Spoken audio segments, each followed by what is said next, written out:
You can see new Epson 1800 printer.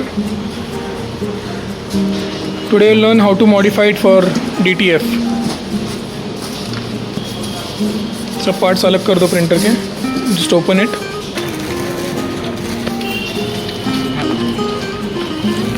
Printer open करते वक्त ध्यान देना है कहाँ से कौन से सील्स इसके निकालने हैं आपको. We are not going to use this inks. ये इंक्स हम यूज़ नहीं करने वाले. DTF के इंक्स इसके लिए यूज़ हो गए. You can keep this inks with you. Keep it outside.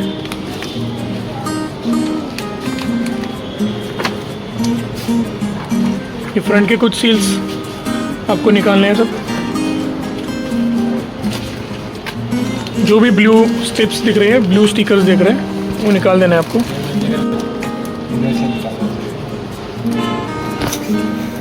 Make sure ये सब सील निकल जाए. एक भी सील आपको प्रिंटर में रखना नहीं है.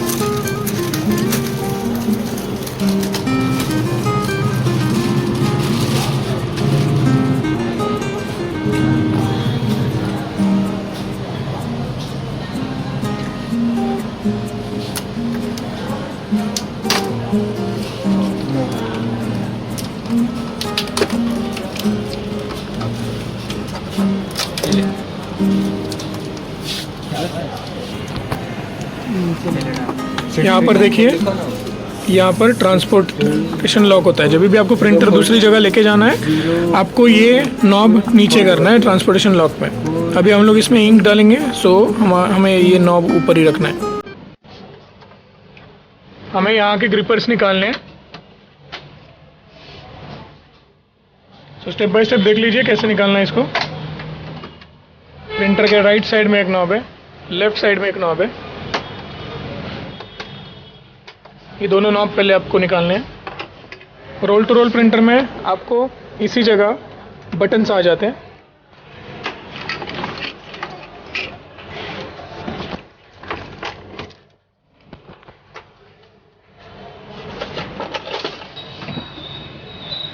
ये रोहित, अमित हाय करो एक बार. हाय.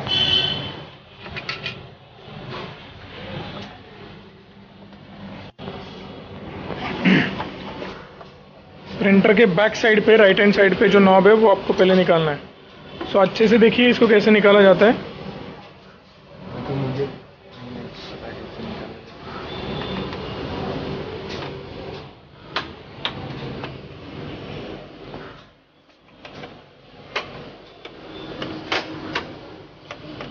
ये आप ठीक से नहीं निकालोगे तो ये टूट जाता है. सो मेक श्योर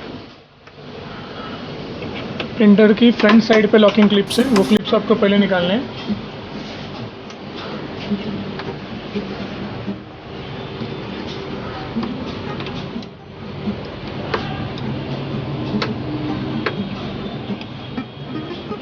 रहने देते.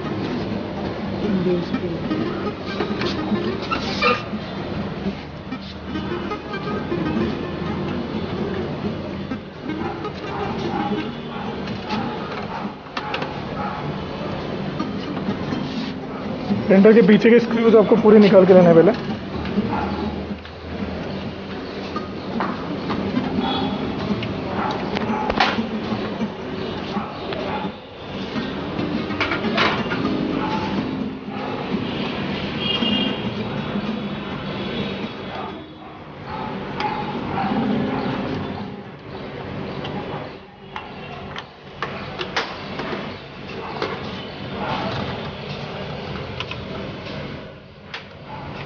यहाँ पे भी खोल सकते हैं. टूटा.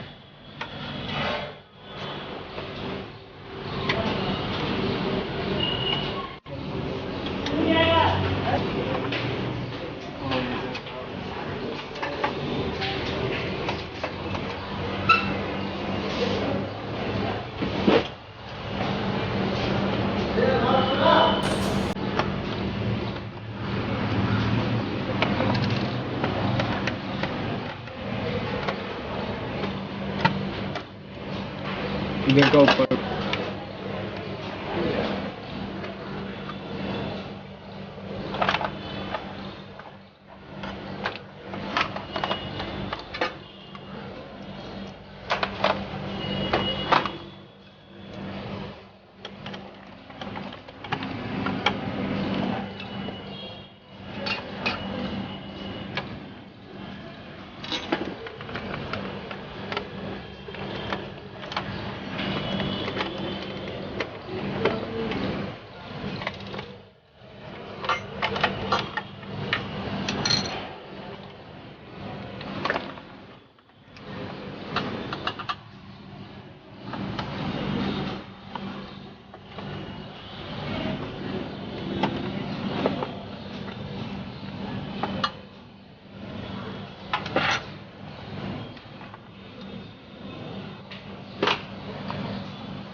इसको ऊपर पुल करके निकालना है आपको। यहाँ से हमने उसके लॉक्स निकाल दिए, उसके बाद इसको ऊपर से पुल करके निकाल दिया।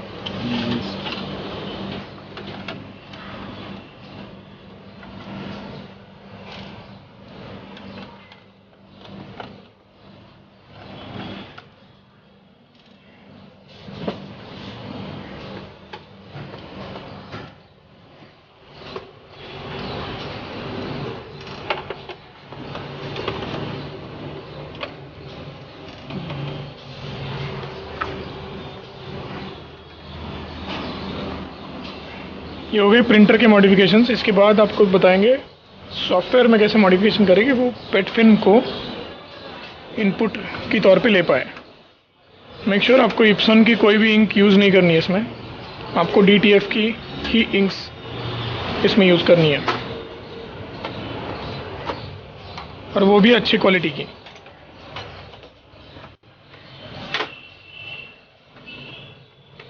ये ठीक से निकालना सबसे ज़्यादा ज़रूरी है।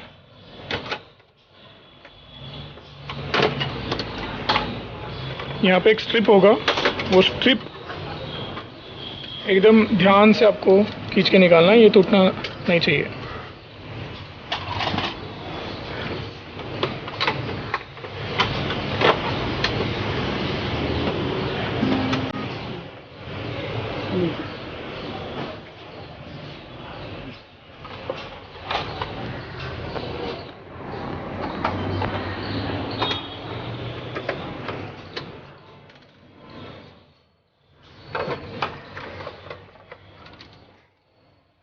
ये कवर बॉडी पूरी निकल चुकी है प्रिंटर की। DTF में मोस्ट ऑफ द टाइम्स आपको पेट फिल्म इनपुट का इशू आएगा। न्यू प्रिंटर में मोस्ट प्रोबेबली वो आता है नहीं, अगर आया तो ये यहाँ पर इसका ग्रिपर असेंबली है, पिकअप असेंबली बोलते हैं इसको, आपको ये चेंज करनी है इन फ्यूचर अगर प्रॉब्लम आया तो। जैसे हम देख सकते हैं यहाँ पर कुछ ग्रिपर रोलर्स हैं, हमें ये ग्रिपर रोलर की असेंबली निकालनी है।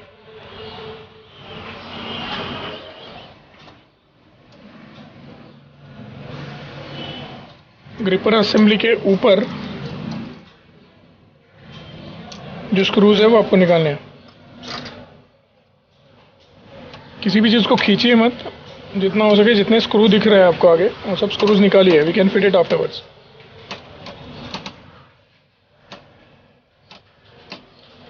पहले ये असेंबली निकल जाएगी, उसके बाद हमें ये असेंबली निकालनी है।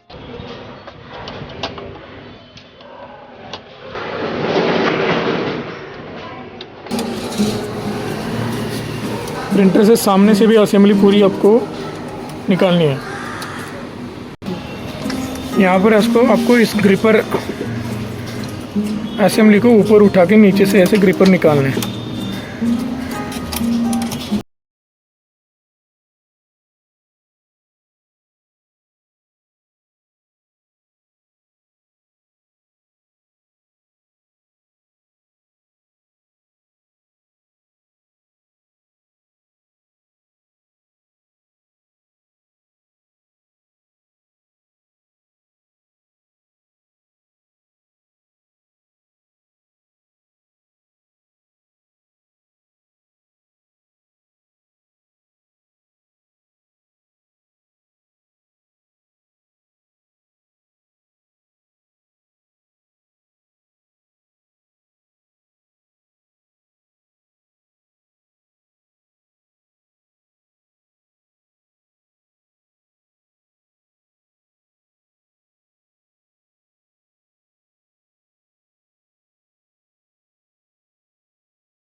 हमारा प्रिंटर असेंबल हो रहा है वापस।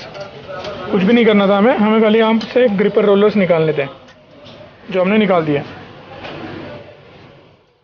ये हमारे ग्रिपर रोलर्स हैं।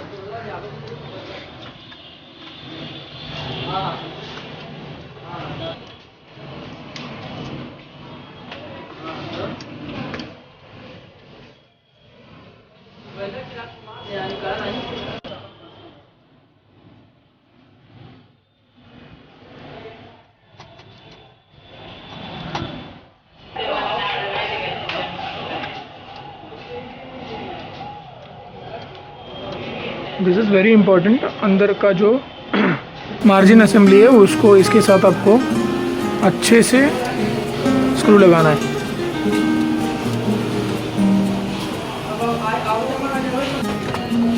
आप क्या कर सकते हो, जब भी आप प्रिंटर खोल रहे हो उसका एक वीडियो निकाल के रखिए सो दैट आपको ठीक से समझेगा कि प्रिंटर वापस लगाना कैसा। नहीं तो बहुत सारे लोगों का इशू आता है, प्रिंटर खोल तो दिया वापस बिठाने नहीं आ रहा है। So better option is take a video of it. Front assembly जब भी बिठा रहे हैं तभी ध्यान में रखिए इसके नीचे यहाँ पर एक क्लिप है, ये क्लिप इसके नीचे जानी चाहिए। कोई भी स्क्रू कहीं पर भी मत बिठाए। कुछ इंचेस थ्रेड के स्क्रूज हैं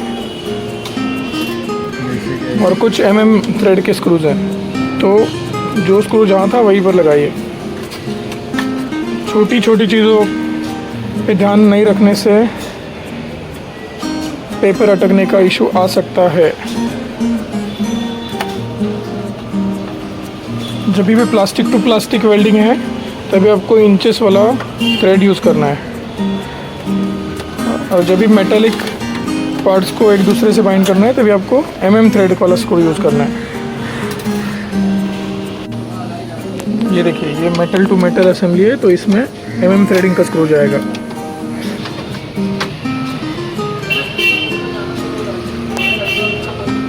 अभी हमें इसके ऊपर का असेंबली वापस उसको असेंबल करना है। ये असेंबली बिठाना बहुत आसान है, बस ये स्ट्रिप का ध्यान रखिए।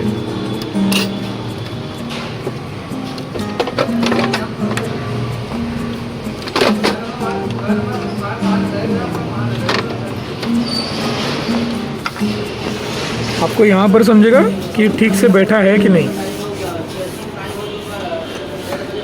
इसको ऐसे फर्म बिठाना है आपको एकदम। सेम प्रोसेस वापस जो प्रिंटर खोलते वक्त किया था वही आपको प्रिंटर बिठाते वक्त करना है।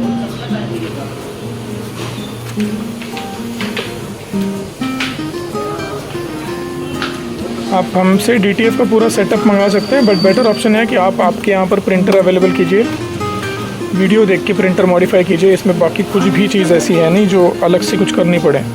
आपको बहुत सारे लोग बोलेंगे कि हाँ इसका हेड अलग होता है, ये अलग होता है, वो अलग होता है। कुछ भी अलग नहीं होता है। इप्सन खुद इसका हेड नहीं बदल सकता है या रिपेयर नहीं कर सकता है या मॉडिफाई नहीं कर सकता है। So this is the same head, Ibsen का ही हेड इसमें होता है। बस आपको मेक श्योर करना है कि आपको इंक्स अच्छी क्वालिटी की यूज़ करनी है, पेट फिल्म अच्छे क्वालिटी की यूज़ करनी है, और मोस्टली ट्राई कीजिए कि इम्पोर्टेड इंक्स आप यूज़ करें।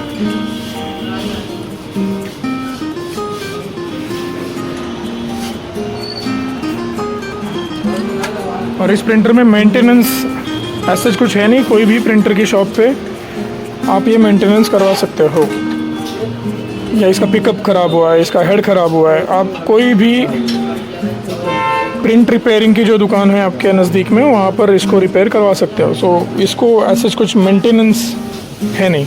मैं खुद इसको एक प्रिंटिंग की शॉप में ही वाशी में मॉडिफाई करके ले रहा हूँ। इसमें और एक वैल्यू एडेड चीज़ बताना चाहता हूँ। इसमें यहाँ पर आपको ये जो आगे के ग्रिपर्स निकाले हमने, ये ग्रिपर्स बेसिकली क्या करते हैं, ये जो ग्रिपर दिख रहा है आपको, ये जो निकाल दिया हमने, वो ग्रिपर जो पेपर आउटपुट आता है उसको पकड़ के रखते हैं।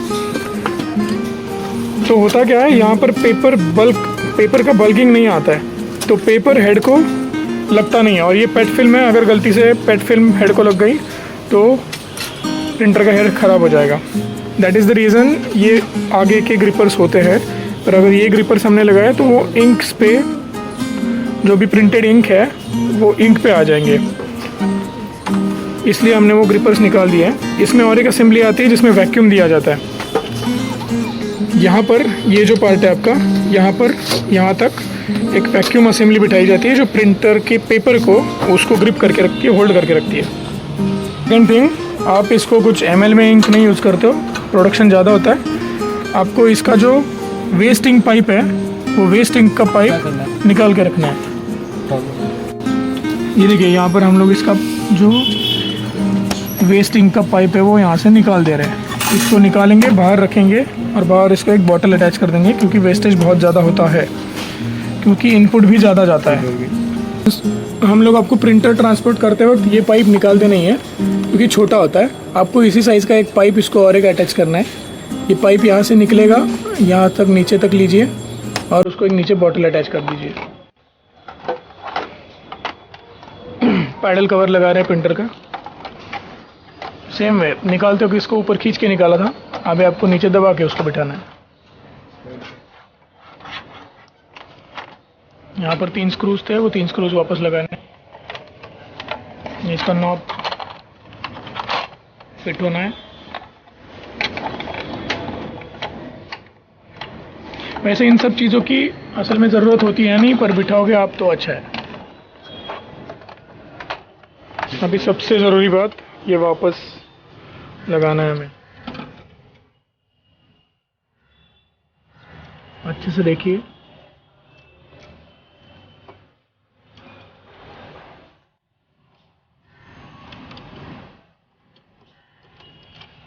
एकदम फर्म बैठना चाहिए।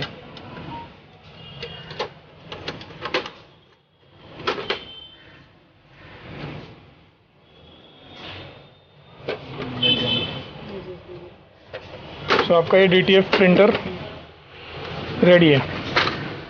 आगे के नॉब बिठाइए। अगर रोल टू रोल का सेटअप है आपका तो ये हम आपको अलग से नॉब देंगे।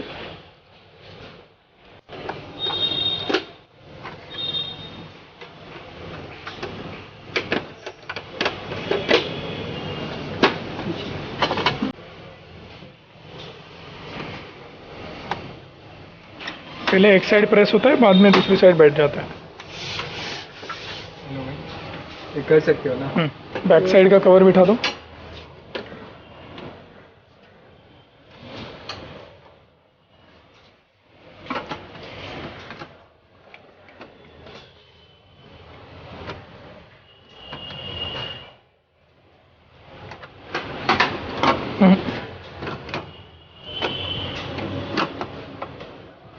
ये आपने लगाया क्या? मोस्टली ये प्रिंटर निकालते वक्त इसके इधर के लॉक टूट ही जाते हैं। ज़्यादा से ज़्यादा ट्राई कीजिए कि लॉक टूटे ना।